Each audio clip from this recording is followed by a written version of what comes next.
So I think the most people who are doing software testing know the regular test pyramid from Mike Cohn. He wrote the book Succeeding with Agile in 2009, with the bottom layer with unit testing, and on the top layer the UI testing. So basically, what it says is, yeah, the broader the layer in the pyramid.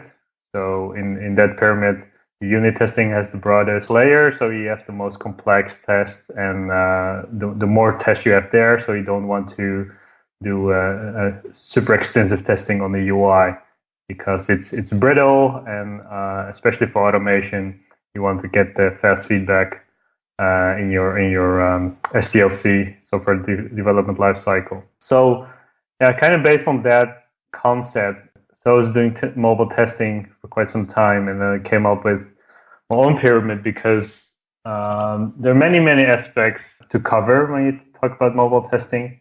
So it's not only UI or your web application, but it's also the device itself, the operating system, maybe some connectivity issues from the device to the network. So there are many more aspects. So I thought I needed a more detailed level on this strategy for mobile testing. So yeah, looking at the pyramid, so I came up with in general three layers. On the bottom layer, there's the desktop browsers, and desktop browsers I mean that you use. Desktop browsers like Chrome, Firefox, or Safari. You just run on your laptop to simulate some mobile behavior, like responsive design, and you can even use agent strings, so you can really pretend that you are a mobile device.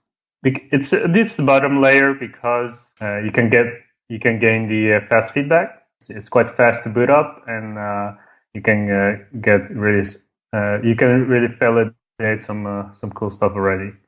So next layer is the simulators, emulators.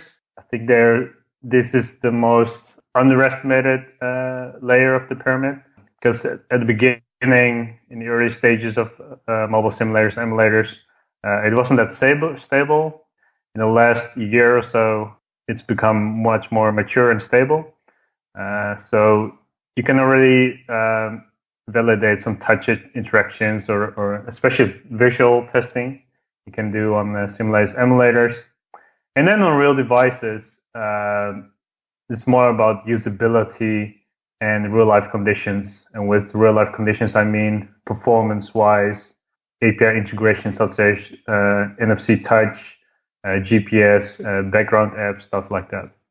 When you dive into mobile testing, use the mobile test pyramid approach, where you utilize each layer of the pyramid. So desktop browsers with mobile simulation for extensive functional testing and responsive design testing. The mobile simulators, emulators, use it for functional end user flows and visuals. Real devices focus on usability testing and real life conditions. So real life conditions, I mean performance testing with different network conditions, but also integration with GPS and background apps, stuff like that.